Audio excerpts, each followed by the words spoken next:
Boa noite. Todos são bem-vindos, todas são bem-vindas. Essa é a nossa reunião doutrinária da Casa de Batuíra, instituição espírita localizada no município de São Gonçalo, estado do Rio de Janeiro. A nossa casa está localizada numa área carente do município de São Gonçalo, que é o segundo maior município do estado do Rio de Janeiro, e desenvolvemos um trabalho assistencial de relevo.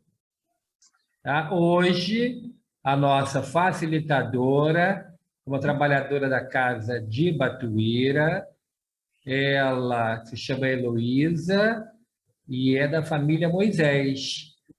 Seja bem-vinda, Heloísa, é a nossa facilitadora dessa noite. Muito obrigada. Nós te agradecemos a sua presença, a sua participação nos trabalhos da Casa de Batuíra, que você muito nos honra em ser uma das nossas tarefeiras. Muito obrigado, Heloísa.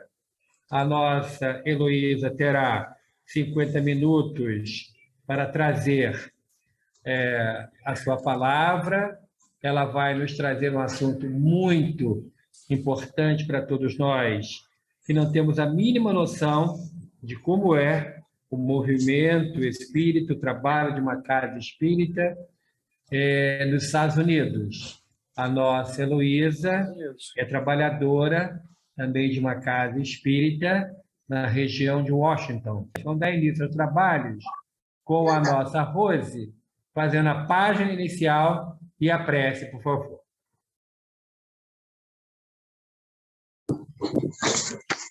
Do livro Mais Luz, Francisco Cândido Xavier, pelo Espírito Batuíra, Dissipando Sombras. Concentremos nossas forças no propósito de amar os nossos inimigos, segundo os preceitos do Cristo, para que as sombras se mostrem dissipadas.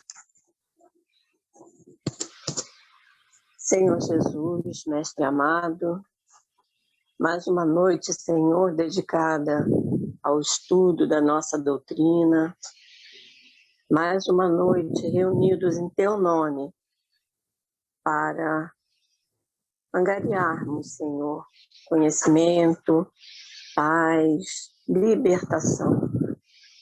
Te rogamos que possas intuir a nossa amiga que terá a palavra da noite, para que ela possa nos transmitir aquilo que apaziguará nossas almas, nossas mentes, em busca do Teu amor, Senhor. Fica conosco hoje e sempre, nos abençoando. Que assim seja, graças a Deus. Muito obrigado, Rose. A nossa Heloísa Moisés, a nossa facilitadora na noite de hoje, ela vai nos trazer o assunto do trabalho de uma casa espírita nos Estados Unidos, as suas particularidades. Eu passo, então, a palavra à nossa Heloísa com muita gratidão, viu, Heloísa, pelo trabalho que você vai nos apresentar desde já. A palavra está com você. Muito obrigado. Eu que tenho que agradecer, porque eu sempre vou à Casa de Batuíra, aproveito da Casa de Batuíra, então agora chegou a minha vez de fazer o meu trabalho na Casa de Batuíra. Eu estou aqui para falar com vocês como é que é ser espírita nos Estados Unidos. Então vamos hoje fazer uma viagem, vamos fazer uma viagem juntos, para que possamos ver como vivem, como vivemos nós. Eu não sei se todos vocês sabem, eu moro nos Estados Unidos há 45 anos e há quase 20 eu frequento o mesmo grupo espírita. Se chama Sociedade Espírita Allan Kardec. Então, aqui está a nossa casinha espírita. É uma casinha muito simples, ela é um lugar colocado dentro de um parque, a gente só tem este ambiente, é um ambiente só, mas é um ambiente abençoado. Nós o nosso grupo espírita foi criado como grupo de estudo no meio dos anos 80, e a partir de 92 ela foi criada como centro espírita. E acolhe muitos brasileiros, a grande maioria nós somos brasileiros, os poucos americanos que aparecem são os casados com os americanos, com os brasileiros, são os filhos dos brasileiros, mas é uma casa com muito amor. As pessoas que chegam lá sempre nos dizem que é uma casa de extrema, de muita amizade, de muito amor. Essa casa, essa nossa casinha, nós estamos no estado de Maryland, que fica a uns 25, umas 20 milhas, talvez, 35 quilômetros de Washington. Mas nós estamos na área metropolitana de Washington. Não sei se vocês sabem, o estado de Washington, ele é criado, a cidade de Washington, ela foi criada a partir de um pedacinho que foi dado. E fiz bobagem, não menti. Não pode vir antes da hora. Vamos lá. O estado de Washington foi criado por doação de terra dos estados de Maryland e Virgínia, como Brasília foi. Então, nós estamos grudadinhos em Washington, e somos a Casa Espírita de Washington, porque Washington, D.C., a capital, ainda não tem centro espírita. Ele só tem um grupo de estudo, ainda não tem Casa Espírita. Então, oficialmente, nós somos a Casa Espírita de Washington. Eu estou querendo subir isso aqui um pouquinho, vamos lá. Nós temos o nosso ambiente, nossa Casa Espírita recebe uma média de 60 a 80 por cada reunião, e quando tem palestrante de fora, alguma coisa assim, a quantidade aumenta. Nós temos reuniões públicas, esse local é alugado. Nós temos o aluguel por hora, alugamos do condado de Montgomery, que é numa área de Maryland, e eles alugam esse local para festas, para eventos, para coisas diferentes. E há quase 30 anos alugam para nós às segundas, terças e quintas, das 6 da tarde às 11 da noite, só. O resto do tempo está livre para fazer o que quiser. E aí vem eles comentando, uma das pessoas com todo o meu preconceito de espírita, quando cheguei lá, e dizia, sendo cria aqui da dona Eleni, que a sala de reunião só pode ser sala de reunião, não pode ser outra coisa. Aí, quando eu cheguei lá, fiquei com isso na cabeça. Mas como que isso aí pode ser uma casa de festa? E os espíritos que cuidam de nós, os mentores da casa falaram, não se preocupem, porque há quase 30 anos usando essa sala, as paredes estão todas imantadas. É uma casa de luz. Então, quem se beneficia são as outras pessoas que estão alugando essa casa por temporadas. Então, nessa casa, tudo acontece. Nós utilizamos essa sala para tudo. É uma sala só. Eu queria que vocês vissem aqui bem. Essa primeira foto aqui é uma reunião pública. Aqui estou eu. E é só isso que vocês veem. Essa sala, o fim da sala é esse pedaço aqui, que é uma cozinha com os 2 banheiros, e tudo acontece aqui. Reunião pública, estudo de paz, trabalho voluntário, que são as crianças arrumando comida para dar nas mochilas das crianças que não têm o que comer no fim de semana. Então, todo mês, a nossa evangelização fazia isso, arrumava sacolinhas para as crianças que não têm o que comer no fim de semana, e eu levava para entregar. Entregávamos quase 50 sacolinhas, também feita nessa sala. As festas de Natal, a evangelização, isso aqui foi uma atividade de evangelização, tudo é feito nessa sala só. Mas é o que nós temos, e nós aprendemos que você recebe o que você tem e fica feliz com o que tem, porque quanta gente ainda não tem uma casa espírita para ir, e nós temos essa casa abençoada, que está aí para o nosso uso. Agora, a gente vai se perguntar, mas o que nós temos a ver uma casa com a outra, né? Por que estou aqui falando com vocês dessa casa espírita? Porque nós estamos interligados. Há 8, 9 anos atrás, quase 10 anos atrás, eu fui a uma caravana com vocês, uma caravana que foi a Piraí. E quando eu entrei, foi a primeira vez que eu conhecia o Hélio de palestra, eu e as minhas irmãs, a Lúcia conhecia muito bem, mas eu e a outra irmã, nós conhecíamos de palestras e adorávamos. Então eu dizia assim, eu quero ir nessa caravana, eu quero ser amigo de infância dele. Acabou que, por um acaso da sorte, eu me sentei do lado dele, fomos conversando, e ele, quando já estava assim com mais confiança e tudo, ele me disse, olha, desde que você entrou aqui, estava um religioso, entrou com você, ele se apresentou, o nome dele é Irmão Antônio, e ele veio com você, ele foi convidado a participar da caravana, ele é um espírito que trabalha na sua casa espírita, e desde que você começou aí, ele foi de uma igreja muito pertinho da minha casa, e desde que ele começou aí, como se diz, ele se chegou a mim e foi comigo conhecer o que ele chamava de Casa do Bosque. E lá ele trabalha incessantemente em campanhas de auxílio a drogados, ele trabalha sempre aí, e então foi convidado. E quando nós chegamos, foi convidado para vir na caravana.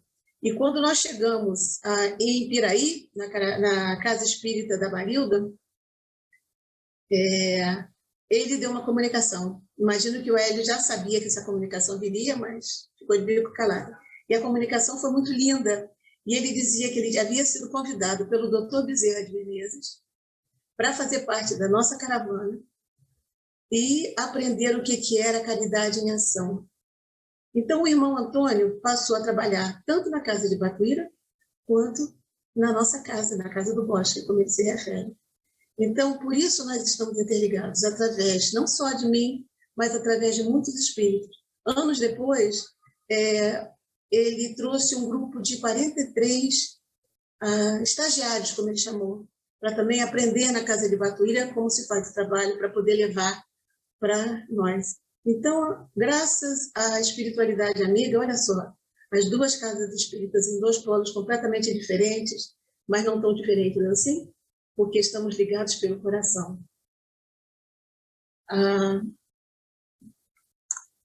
E aqui está, olha, a nossa Casa do Bosque, para vocês verem. Eu queria tirar isso daqui, não sei se vocês estão atrapalhando a visão. Vamos subir isso para cá.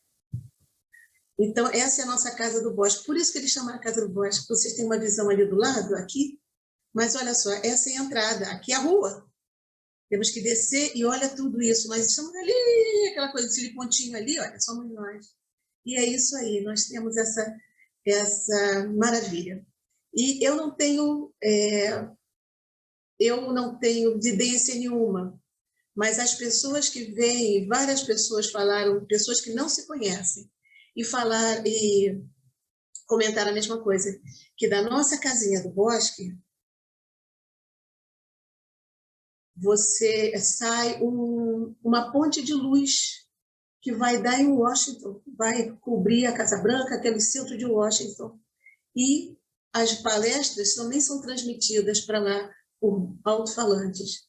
Quem vê também, já foi descrito para nós, que ali como se fosse um edifício de luz muito alto, com muitas salas de tratamento, muitos lugares bonitos dentro desse ambiente, graças, então, a esse lugar tão lindo que estamos. Temos também, na nossa área, uma grande incidência de uma população judaica muito grande em muitas sinagogas. E, às vezes, quando o nosso grupo espírita precisa de alguma reforma, de alguma pintura, o próprio condado nos coloca num outro parque. Esse parque, eu queria só dizer isso para vocês, esse parque tem quadra de tênis, brinquedo de criança, piscina, campo de futebol, é uma mistura. Mas nós temos esse nosso oásis aí, que é essa casinha. Mas então, quando a gente se muda para outro lugar, nós estamos mais ainda inseridos na área onde tem muitas sinagogas. E os tratamentos dos irmãos de crença judaica é muito grande. E é muito lindo que, às vezes, que nós tivemos, depois que acaba o período de 2, 3 meses, às vezes, o período que nós temos que voltar para a nossa casa, eles se despedem de nós dizendo, por favor, não nos esqueçam. E vira e mexe, eles estão nos visitando de volta aqui na nossa casa. Então, é um ambiente muito bonito. E graças a essa redondeza toda, essa coisa linda que nós temos aí. Então, aqui eu vou mostrar para vocês. Como é que eu faço? Não está querendo passar. Assim. Então, aqui nós temos a evangelização. O que é? Eu vou ler então para vocês, que está escrito lá no cantinho. Evangelização na nossa AKSS, que quer dizer Allan Kardec Spirit Society. Nós, nessa sala, nós fazemos de tudo. E a evangelização é a nossa coroa. É a coisa mais, para mim, que eu sou evangelizadora, é a coisa mais maravilhosa que tem. Nós temos as aulas, como eu disse para vocês, são todas na sala. Temos 5 grupos, são grupos de bebês, 3 grupos de ciclo 1, 2, 3, de 2 até 12 anos. Depois nós temos 2 grupos de pré-mocidade, de mocidade de verdade, e grupo de pais. E assim fazemos, olha, sentado no chão, os outros nas cadeiras, os pais nas mesas. E quando o tempo está muito bom, que a gente está aqui... O que foi? Não, continua. Quando o tempo está muito bom, nós fazemos atividades do lado de fora. Aqui estamos plantando plantinha para comemorar o nosso planeta maravilhoso. Então, aqui não tem, esse senhor não tem nem criança da evangelização, mas gosta tanto da gente que vai lá ajudar. Então, isso aí. Aqui nós estamos aprendendo sobre os pescadores de homens. Olha as crianças com seus barquinhos. Evangelizamos até dormindo, porque Jesus está aqui, ó, cuidando dele. Ele chegou dormindo, acomodamos ele no chão e continuamos fazendo a nossa evangelização. E aqui estão alinhados para tomar passe. Eles que controlam, nós temos um que controla a fila, e todos aqui já estão aqui prontos, apagamos depois que está todo mundo arrumadinho, nós apagamos as luzes, e eles tomam passe depois da evangelização. E começamos com essa nova fase da evangelização, começou em 2006 com 4 crianças. Depois passamos para 7. Depois desapareceram as crianças. E quando voltamos, tínhamos 3 jovens e 2 crianças. E agora estamos com 40 crianças, 20 famílias. Então, é uma coisa muito maravilhosa. É o nosso orgulho, é a nossa pérola.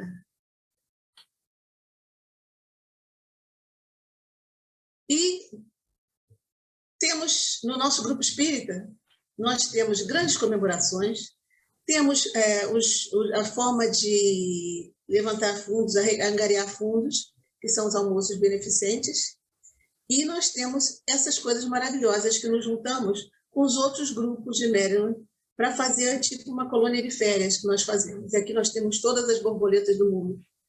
Eu quero mostrar para vocês que esta aqui de amarelo é a nossa diretora, a Sônia Dói. E por acaso nessa foto não foi por isso que eu quis fazer não, mas acabou sendo, aqui está meu filho, minha nora e aqui é o meu neto. Mas foi sem querer, não foi de propósito, mas só depois que eu vi. Nós não temos formas de angariar fundos que não seja não temos ajuda do governo, não temos nada disso, então nós temos, quem quiser ajuda com a mensalidade, e fazemos eventos. Então são almoços beneficentes, são talvez 2 ou 3 por ano, a festa junina também nós angariamos fundos para todo mundo que trabalha voluntário, e angariamos fundos para, geralmente, ao Congresso Médico Espírita.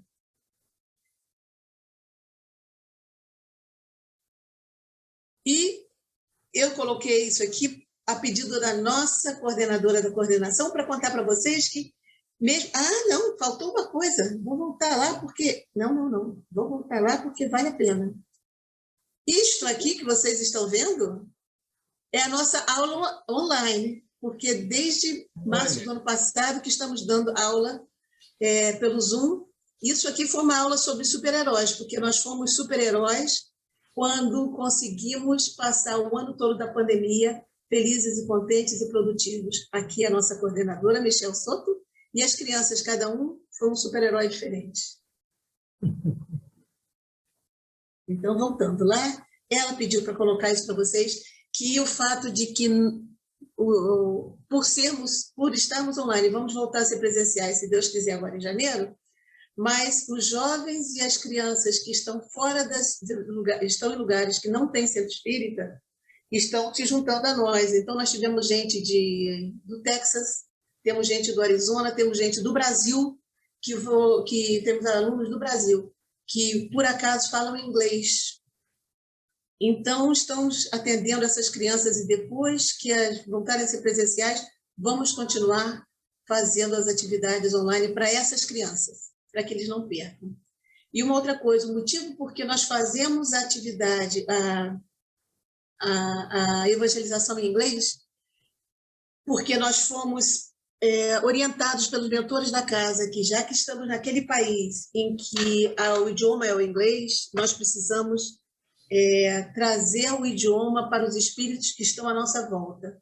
E nós temos muitas histórias de crianças que estão se preparando para reencarnar e estão lá conosco. Alguns chegam e diziam: tia, eu já estou chegando, avisa para os meus pais que eu já estou chegando. E tia, eu gostei muito das aulinhas que eu aprendi com vocês muitas coisas. Então, nós precisamos estar cientes de que estamos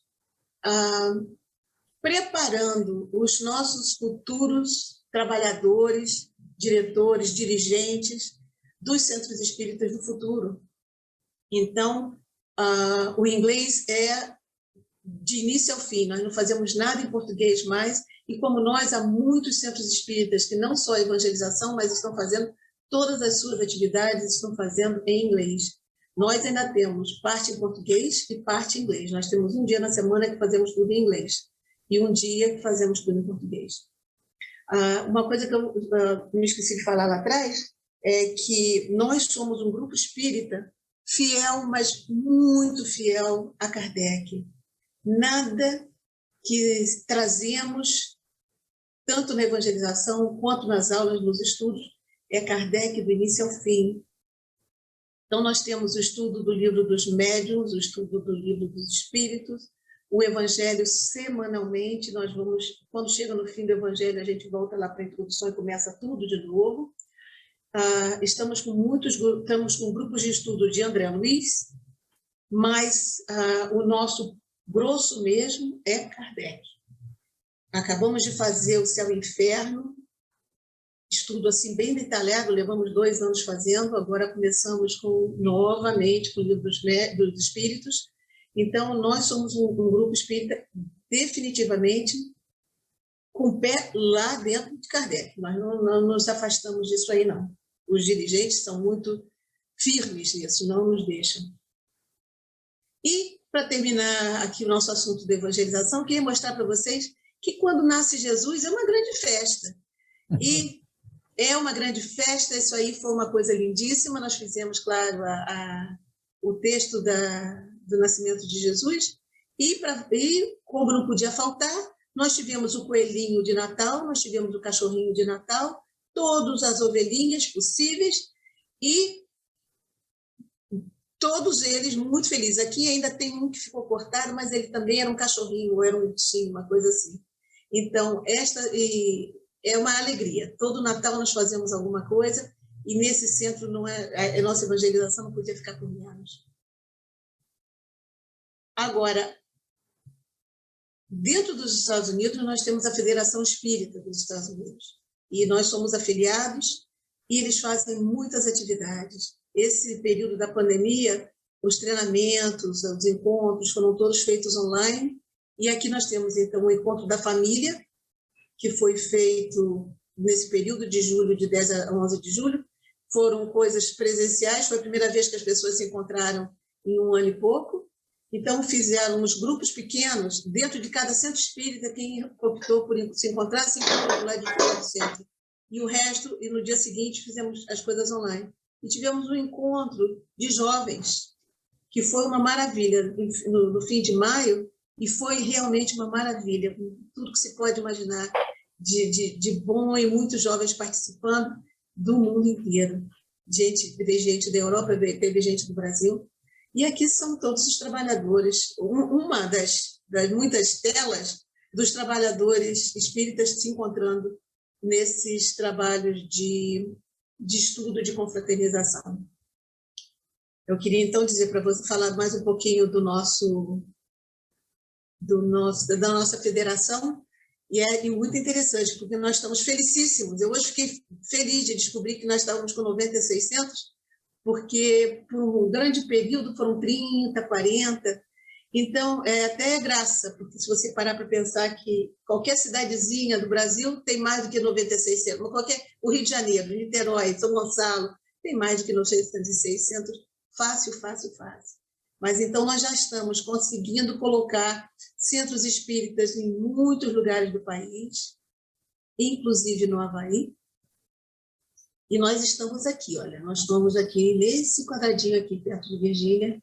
Um dos 4 aqui somos nós. Estamos muito felizes por termos conseguido. E o trabalho da Federação Espírita dos Estados Unidos, eles trabalham para unir os centros espíritas americanos com o programa de evangelização, treinamentos e workshops, são oficinas para capacitação de evangelizador, e estão criando sempre currículos, porque a gente não pode fazer nos Estados Unidos o mesmo currículo que faz no Brasil ou em outros lugares ou na Europa, porque trabalhamos então com um currículo que seja direcionado para as nossas realidades, para a realidade dos nossos jovens nos Estados Unidos. Então, nós somos muito gratos à Federação, porque o trabalho deles é muito bonito. O envolvimento deles é muito bonito. Agora, isso tudo falado, agora que vocês já sabem como é que somos, como é que estamos agora, isso começou agora? Não. E nós sabemos que esse movimento, essa movimentação espírita já começou há muito tempo. E nas primeiras manifestações, nós começamos lá atrás, com as Irmãs Fox, em 1848. E praticamente todos nós conhecemos a história delas, mas rapidamente, para quem ou não ouviu falar ou está um pouco esquecido, eram 3 irmãs que moravam numa casa com seus pais, na cidade de Hydersville, e no dia 31 de março de 48, elas começaram a ouvir batidas, toque, toque, toque nas paredes. E primeiro foi aquele grande susto, e depois começaram, porque a parede, eles batiam, as meninas batiam do lado de cá, e as meninas eram muito novas. E batiam do lado e parecia que o barulho de dentro repetia o mesmo som. Eles, então, estabeleceram uma forma de comunicação. 2 batidas se é sim, uma batida se é não, e começaram a saber que ali atrás, naquela parede aqui, tinha um espírito. Descobriram que era um espírito, porque perguntaram quem era você, ela diz, eu sou uma pessoa que morreu. Ele era um mascate e tinha sido assassinado, e ele dizia que ele estava preso ali dentro. E aí começaram a conversar, ele explicou que ele foi nessa casa e tudo, e estabeleceram uma forma de comunicação. Então, aí começou a primeira comunicação que foi registrada. Claro que espíritos existiam desde antes, e as batidas e as coisas aconteciam desde antes, desde sempre, médiuns entendendo isso, desde sempre, mas foi registrado, como se fosse uma das primeiras formas de umas manifestações registradas de comunicação com os espíritos. E essas 3 meninas, as Irmãs Fox, ficaram muito famosas. E foi uma pena, porque ficaram famosas, começaram a fazer reuniões, cresceram muito no público, a coisa cresceu, mas, ao mesmo tempo, foram muito martirizadas, porque a sociedade americana ela é muito estrita com as ideias religiosas, e qualquer coisa que saia daquele padrão é muito difícil deles entenderem. Então, as meninas foram muito criticadas, sofreram muito, até um ponto que uma delas começou a negar, dizendo, não, aquilo tudo foi mentira, não aconteceu nada disso, foi invenção nossa, e uma pena, porque realmente elas tinham mediunidade, elas eram médium, e realmente tinha acontecido. 50 anos, mais de 50 anos depois, quando eles foram destruir a casa, que é essa casinha aí do lado, foram destruir a casa e encontraram entre as paredes uma parede falsa, e na parede tinha um esqueleto. Porque na época eles começaram a cavucar. Ele dizia, eu estava na adega, eu estou na adega. Aí cavucaram, procuraram, não encontraram nada, encontraram pedaços de osso, um pedaço de cabelo, que podia ser humano ou não, mas a coisa ficou sem ser provada. Então, mais de 50 anos depois, quando a casa foi demolida, descobriram que realmente tinha um esqueleto ali dentro, então eles não estavam falando mentira. Mas por causa dessa pressão, de tudo, as manifestações, essa moda que se criou foi transferida para a Europa, naquilo que nós já conhecemos, que foram as mesas girantes, e Kardec se interessou pelo fato, não por ser mesa girante, porque Kardec não iria por essas coisas tão fúteis, mas pela parte científica. Peraí, mesa não fala. Se tem alguma coisa lá, tem uma inteligência. E o Kardec, então, foi para o lado de lá. E as coisas, a Europa, então, foi preparada, já estava sendo preparada para que Kardec viesse com a nossa codificação. Mas, então, nos Estados Unidos, as primeiras manifestações foram lá. Então, a coisa não começou agora com a nossa evangelização, com o nosso centro espírita, com a nossa federação, há algum tempo, tá? E continua, e continuou. Temos histórias, temos provas, temos registros de que, na época do Lincoln, na Casa Branca, inclusive o Hermínio de Miranda, tem um artigo do Hermínio que fala isso, que o Lincoln, ele conversava com uma médium, ele aceitava a ideia de uma médium, ele morreu em 65, ele foi presidente até 65, então já tinha alguns poucos anos que o espiritismo tinha sido criado na Europa, e ele conversava com uma médium, e era um general de guerra que se comunicava através dela, de uma médium, e ele pedia conselho, e ele aceitava os conselhos, coisas que ele tinha de fazer para ajudar a ganhar, porque ele estava no meio da Guerra de Secessão, com muita tristeza. E também, na Casa Branca, que eu consegui aqui uma imagem como era a Casa Branca no tempo dele, eles perderam um filho que deixou a mulher dele muito triste, e ela vivia querendo se comunicar com esse filho. Então, ela trouxe para dentro da Casa Branca, e o Lincoln aceitou também, que fizessem uma espécie de reunião mediúnica, na esperança de encontrarem de conversarem com o seu filho, mas eles sempre tiveram contato. Então, não é uma coisa só da plebe. Um presidente da República também foi tocado com o espiritismo, com a possibilidade de comunicação. Eles acreditavam na possibilidade do espírito sobreviver ao corpo, que por isso que ele conseguia aceitar que fossem feitas essas reuniões na Casa Branca. E, então, aqui nós vamos agora ver que a coisa continuou por muitos anos. Eu trouxe para vocês pinceladas de pessoas que trataram de espiritualidade, que trataram de mediunidade através do tempo. Aqui está meio coberto, mas eu queria que vocês soubessem que o nome desse senhor é Edgar Cayce, e ele viveu nessa época aí, de 77 a 45. Ele era chamado de profeta adormecido, porque ele entrava em transe. E em transe, ele fazia premonições, ele tinha uma coisa fantástica, que ele detectava enfermidades. Ele dizia, me dá, o que a gente faz atualmente, né? Me dá o nome e o endereço da pessoa, e ele entrava num transe e dizia, essa pessoa tem tal coisa assim, precisa desse tratamento. Inclusive, tem um caso que ficou muito famoso, de um senhor que chegou lá e iam retirar o apêndice dele, porque ele estava com muitas dores, e o Cayce, ele foi procurar o Cayce dizia, eu não faço essas coisas não, pelo amor de Deus, meu senhor, vou me operar amanhã. Então o Cayce resolveu abrir um precedente e entrou num transe e disse para ele, seu problema é nas costas, é na coluna, você não tem nada de apêndice. E logo chegou o resultado de um exame que ele fez e realmente não tinha nada no apêndice. Então, para aquela época, para agora para a gente ver isso, não é nada demais. A gente vê isso o tempo todo aqui, especialmente aqui no Brasil. Mas naquela época, que todos eram muito descrentes dessas coisas, o americano precisa ver para crer.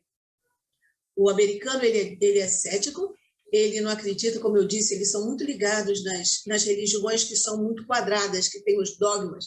Então, você não pode se comunicar com os mortos não existe, você tem que dormir aquele soninho, até esperar o juízo final. Essa história de que comunicação com o espírito sobrevive ao corpo, você pode morar em muitos mundos, nada disso é aceito por essas religiões tradicionais.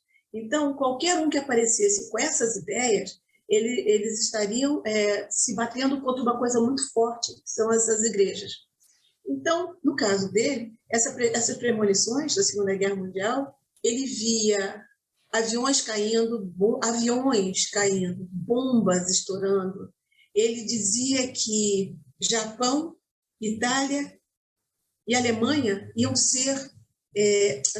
Japão e Alemanha eles iam ser aliados para alguma coisa muito estranha. E ele criou essa associação de pesquisa e esclarecimento, que é no estado de Virgínia, que fica tipo 2 horas da minha casa.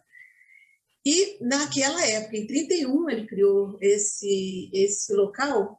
E nesse local eles falavam de espiritualidade, de mortalidade, de reencarnação e de saúde.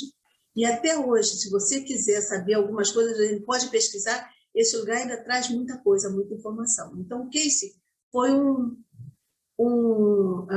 marco muito grande na parte de espiritualidade nos Estados Unidos. O nosso próximo,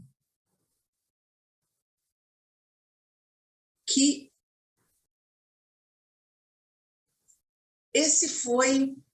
de verdade, ele é canadense, se naturalizou americano, o Ian Stevenson. Ele foi um psiquiatra, um pesquisador de mais de 40 anos de pesquisa. E ele se chamava, o chamavam de o caçador de vidas passadas. O Stevenson, ele começou a estudar casos de reencarnação, provas de reencarnação.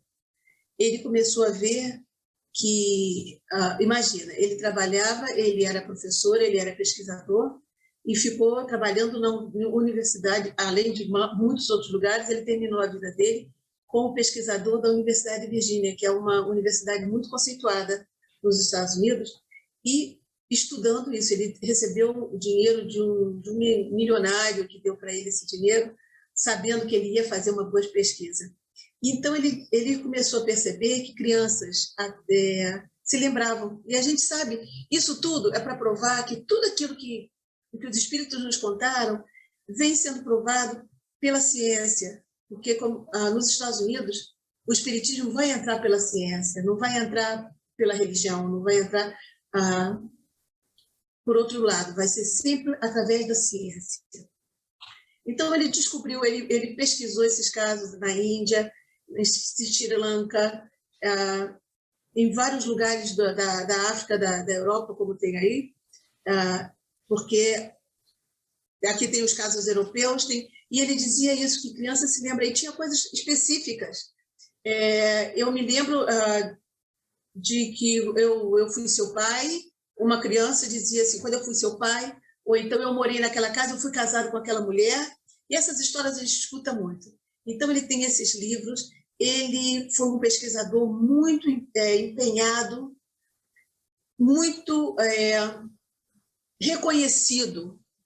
Então, o que ele falava não se levava como chacota, porque era como Kardec, quando criou o espiritismo, que precisava ser aquele homem de fibra, o Stevenson foi essa criatura. Ele foi. Só que em 2007 ele morreu, ele desencarnou, e quem continuou foi o Jim Tucker, que era o seu assistente, e atualmente é o diretor do departamento de do mesmo departamento de psiquiatria infantil e familiar da Universidade de Virgínia. E o interessante do Tucker é que eu tenho a filha de uma amiga minha, trabalhou com ele catalogando os casos. Era trabalho voluntário, e até hoje, com toda essa comprovação, ele ainda diz que é só ciência. Mas eu garanto que lá no fundo, ele já é espírita e não sabe. No caso dele, ele estudou aqueles casos que eu imagino que a gente viu no Fantástico. Uma criança pequena que gostava muito de avião, um menino gostava muito de avião, sabia reconhecer todos aqueles aviões, o nome de avião, e ele começou a dizer que ele chamava, ele dizia, e eu tenho um amigo, meu amigo é fulano de tal, meu amigo é fulano de tal. E aí os pais começaram a ficar muito estranhos, porque como é que esse menino de 4, 5 anos sabia reconhecer parte do avião, todo tipo de avião, as partes de bomba, ele dizia, a gente jogava bomba. E aí ele começou a procurar este amigo específico que ele dizia, era Chuck, qualquer coisa, e eles foram procurar o menino, esse que ele dizia que era meu amigo, encontraram um rapaz, que já era um senhor na época, ele dizia, realmente, eu tive... porque ele se dizia, meu nome é tal. E o rapaz disse, realmente, eu tive um amigo, era o meu piloto, e ele morreu, porque ele dizia, eu caí, eu morri, meu avião explodiu. E esse rapaz pulou de paraquedas, ele salvou a vida do rapaz e ele mesmo morreu. E então, essa pesquisa foi feita pelo Jim Tucker e muitas outras, aquelas dos meninos que dizem, eu já troquei a sua fralda quando você era menino, e o filho ficou, o pai da criança ficava, isso é uma outra história, ficava invocadíssimo, como é que é isso, como é que é isso, como é que é isso, e resolveu trazer um retrato do pai novo. O pai tinha morrido antes da criança nascer, e ele dizia, aqui eu, ó, apontando para o retrato, aqui sou eu, ó. Então, o Jim Tucker continua com essas pesquisas todas e, por sorte, né? Porque vai ser através desses pesquisadores que o espiritismo vai entrar naquele país. Já está entrando, mas vai ficar mais firme. Nós temos um outro aqui, que o Dr. George Ritchie, quando ele tinha 20 anos, ele foi dado como morto, passou 9 minutos morto, e quando voltou contando das coisas maravilhosas que ele viu Jesus, que ele viu a luz, que ele viu tudo. E ele passou a resolveu estudar para ver o que foi isso que ele trabalhou, o que foi isso que aconteceu com ele. Então, ele começou a estudar e foi um dos especialistas, dos grandes especialistas de experiência de quase morte. E aqui está ele no primeiro congresso médico espírita dos Estados Unidos, e eu estava aqui presente, quando ele estava aqui, um pouquinho antes de ele morrer, que aqui foi 2006, e ele desencarnou em 2007. Os livros dele foram já A Volta do Amanhã, que quando ele viu o futuro e voltou, e aqui esse livro ainda não está traduzido em inglês, para português, que diz Minha Vida Depois da Morte, 9 minutos no céu, que me mostraram como viver na Terra, esse aqui azulzinho. E ele tem essa frase aí que eu achei muito interessante trazer para vocês, que ele diz que a morte nada mais é do que uma porta, algo que você atravessa. Então, me diga se isso tudo não está dentro da doutrina espírita. Então, vai ser assim que o espiritismo vai entrando, vai ganhando. Ele vai abrindo caminho aqui, abrindo caminho ali, para chegar aonde nós queremos chegar, como estamos aqui no Brasil, que é uma religião perfeitamente aceitada. Lá ainda não é, mas vai chegar. E nós temos o Dr. Moody, Raymond Moody. Ele é um psiquiatra, ele é médico, e ele se inspirou aqui eu vou botar aqui para vocês verem também. Ele foi inspirado pelo Dr. Ritchie. O Dr. Ritchie foi professor dele, apesar dele já estar velhinho assim, ele foi professor, foram professor um do outro. E ele é tido como o pai é considerado o pai do movimento moderno da experiência de quase morte.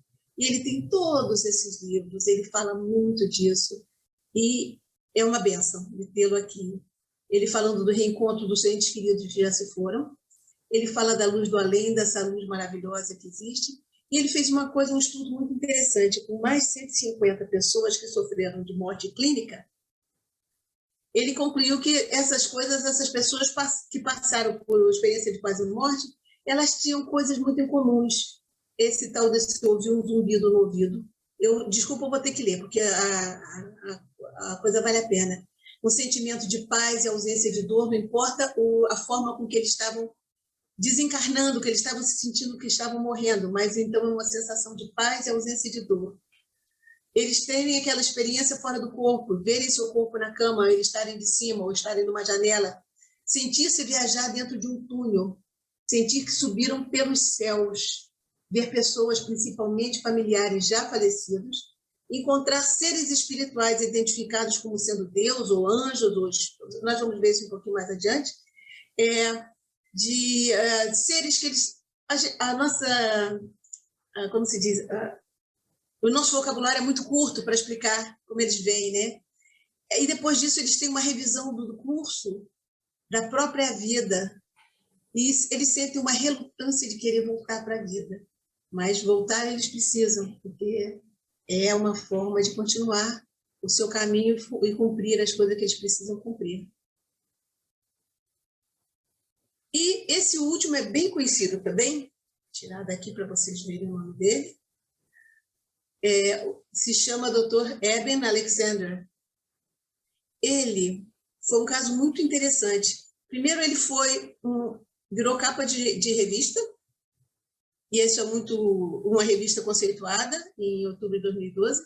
Em 2008, ele teve a meningite bacteriana e ficou num coma por 7 dias, ligado a aparelhos. Ele era médico do hospital muito conceituado, um neurocirurgião. Então, ele ficou sendo tratado no próprio hospital, e ele sabe que oficialmente o cérebro dele estava parado, não tinha nada, não tinha reação nenhuma, estava parado, completamente congelado. E ele teve uma viagem muito linda, que ele saiu, ele viu a luz, ele viu o túnel, ele encontrou um ser alado, que ele dizia que não sabe, que depois ele voltou e ficou pensando, era um passarinho, era um anjo, alguma coisa, e ele disse que foi envolvido, esse ser conversava com ele, ele dizia não com palavras, mas telepaticamente. Ele não dizia telepaticamente, ele dizia, eu sentia as palavras. Os sonhos tinham cor, tinham uma imagem. Então, isso tudo que a gente escuta do mundo espiritual mais elevado, ele presenciou, ele esteve junto com isso. Então, ele disse que quando ele sentiu o amor de Deus por todos nós, foi uma coisa que foi maior do que ele. Então, ele voltou, enfrentou muita resistência, porque imagina, um homem da ciência que não acreditava em nada, tudo dele tinha de ser provado na ciência, e ter que ficar de frente a frente com os seus pares e dizer para eles, a gente acredita que não existe nada depois da morte, é o cérebro que funciona, mas meu cérebro estava parado, eu tenho provas disso, eu passei por tudo isso e passei mesmo, não foi imaginação, não foi alucinação, como a gente achava. E ele disse, foi muito difícil, porque eu me colocava no lugar deles, eu os vejo como eu era antes de passar por essa experiência maravilhosa que eu tive, e mudou a vida dele. Então, nós temos aqui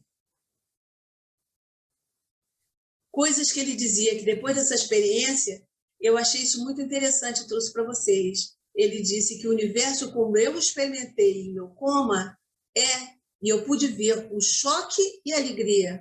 O mesmo que Einstein e Jesus estavam falando de suas maneiras muito diferentes. E eu experimentei algo tão profundo que me deu uma razão científica para acreditar na consciência após a morte. Então, a consciência é o que nós chamamos de espírito, o espírito que sobrevive à morte. E nós temos o nosso queridinho aqui, que esse é o nosso grande amigo dos congressos médicos espíritas. Ele participou de vários, participa de simpósio, e ele foi um homem que, outro cientista, outro pesquisador, e uma vez ele estava, quando começou isso tudo, ele estava num carro com a esposa, e ouviu uma voz muito forte dizendo, coloque o seu cinto, coloque o seu cinto. E ele disse que não sabia de onde vinha. Depois ele colocou o cinto, mandou a mulher colocar o cinto, e eles foram batidos por trás, e teria sido um acidente muito feio. Quando acabou isso, ele resolveu procurar saber por quê, de onde que vinha essa voz. Começou a pesquisar. E foi aprendendo sobre os espíritos de comunicação, mas ele disse que quanto mais ele estudava, ele se sentia uma coisa muito estranha. Mas, de qualquer forma, ele começou a estudar, a pesquisar, Ele é da Universidade do Arizona, ele faz projetos maravilhosos, vou mostrar aqui.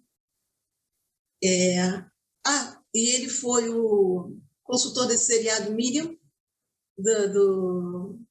da televisão americana, e uma das televisões americanas fez um documentário muito grande com ele.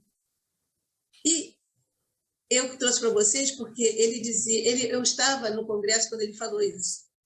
Ele escreveu esses livros todos, falando dessas coisas maravilhosas, experiências de após a vida, como se comunicar com outros espíritos, coisas que, para ele, como ele dizia, eu sou um judeu, com toda a crença judaica, americano, com tudo isso, e ele foi, The Healing Experiment, está falando da energia total que pode trazer o seu bem-estar no seu corpo através da energia de fora.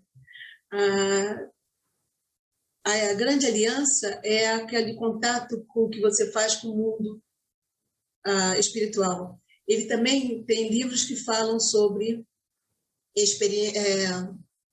memórias de transplantados. Então, a gama dele é muito grande. Mas ele, nessa conferência, ele dizia: eu estudei, pesquisei isso tudo, mas sempre me sentia como um pino quadrado e um buraco redondo. Porque ele dizia: eu não encaixo, eu não entendo como isso pode acontecer. Eu quero que as pessoas compreendam, mas ninguém me aceitava. E ele estava pela primeira vez no Congresso Médico Espírita, e ele dizia: e esse auditório, com centenas de pessoas, todos pensam e conseguem entender o que eu estou falando. Então, para ele foi uma glória estar naquele congresso, porque ele dizia: a vida inteira eu fui esse pino quadrado e um buraco redondo, desde que ele começou a fazer essa pesquisa. Eu estou correndo um pouquinho, porque eu já vi que meu tempo está acabando. Ele então frequenta muitos nossos congressos médicos espíritas, ele fala muito dessa consciência após a morte do corpo físico, e ele é uma bênção para o adiantamento do espiritismo naquele país, porque vai ser assim através dessas pessoas. E eu quero dizer para vocês que o trabalho continua, porque esse fim de semana nós tivemos o segundo congresso virtual do Congresso da Associação Médico Espírita Internacional. E tivemos alguns brasileiros, que sempre tem muito brasileiro, e aqui é a nossa presidente, que também é presidente do Congresso da Associação Médico Espírita Americana e Internacional, Sônia Dói. Esse médico, ele é um médico que trabalha com a necessidade de trazer a religiosidade para a saúde. E essa senhora é uma médica também, a PhD em muitas coisas, e foi uma palestra maravilhosa, falando de treinamento de médicos e todos os trabalhadores em saúde, trazendo a religiosidade e a espiritualidade. No caso do Koenig, foi religiosidade, no caso dela é espiritualidade para os tratamentos médicos. E eles estão treinando os estudantes, ela trabalha na George Washington University, que é uma grande universidade na cidade de Washington, e ela está treinando, faz cursos imensos, constantemente treinando o pessoal da área médica para ter aquela compaixão, aquele tratamento, trazendo a espiritualidade para o leito do doente. E assim vai ser o fortalecimento dessa saúde. E, para terminar, queria dizer para vocês que nós continuaremos trabalhando, semeando com Jesus e com Kardec, dentro do país, ou dentro do lugar onde fomos plantados. Porque os mentores da nossa casa nos disseram que nós que estamos, não só na minha casa, mas nós que somos trabalhadores no país estrangeiro, nós somos os desbravadores. Nós estamos plantando as sementes para que um dia caia aquela chuva de bênção e as ideias espíritas, como nós já vimos, essas sementes estão sendo plantadas por todo o país, essas sementes vão germinar e daqui talvez algumas décadas vamos ter um espiritismo tão forte e tão robusto como aqui no Brasil. Então, com isso, vamos então continuar semeando com Jesus e Kardec, não só nos Estados Unidos, mas aqui em todos os lugares. Por isso eu quero agradecer a vocês por terem me escutado. Muito obrigada. Nós agradecemos muito a você, Heloísa, pela oportunidade de trazer tantas informações para nós sobre o trabalho desenvolvido pela Associação Espírita Allan Kardec, bem pertinho de Washington, Centro Espírita de Washington. Muito obrigado a você, ao grupo que trabalha com você. Diga. Quem estiver na nossa área, por favor, entre em contato comigo para ir lá nos visitar. E aí, que beleza, olha, está todo mundo para ir ver a convidado. nossa Casa do Bosque, porque, afinal de contas, nós somos casas espíritas irmãs. Isso. Muito obrigado, Heloísa. Convidamos a todos, então, agora para fazer a nossa visualização terapêutica e a irradiação. Então, com os olhos fechados, imaginar que estamos adentrando a Câmara de Passes, somos recebidos pelo querido benfeitor Dr. Bezerra de Menezes, que nos abraça carinhosamente e diz em nossos ouvidos: Deus é amor, tudo passa, isso vai passar. O querido benfeitor nos indica o local a sentarmos, os passistas nos recebem com muito carinho. O Dr. Bezerra de Menezes faz uma prece à Mãe Santíssima, implorando por todos nós, pedindo força e saúde, bom ânimo, paz, luz. Os passistas denunciam o seu trabalho e os fluidos afetivos de um remédio, de um bálsamo, descem sobre nós, pacificando-nos, fortalecendo-nos. Nos é oferecida da água magnetizada. E agora juntos, vamos à irradiação. Senhor Jesus, divino amigo, agradecemos imensamente a oportunidade a nós concedida de estarmos reunidos na casa de Batuíra nessa noite. Te pedimos por aqueles cujos nomes se encontram nos cadernos e nas pastas de reuniões mediúnicas. Abençoa-os, Senhor. Imploramos por aqueles cujos nomes se encontram em nosso pensamento, por aqueles que nós conhecemos e que passam por situações difíceis, por todos em sofrimento, dos dois lados da vida, em todo o planeta, rogamos piedade, Senhor. E tudo isso nós pedimos e imploramos, em nome do Pai nosso que estás nos céus. Santificado seja o vosso nome. E a nós o vosso reino, seja feita a vossa vontade, assim na terra como nos céus. O pão nosso de cada dia dá-nos hoje. Perdoai as nossas ofensas, assim como nós perdoamos a quem nos tem ofendido. E não deixeis cair em tentação, a libertar-nos de todo o mal. Que assim seja, graças a Deus.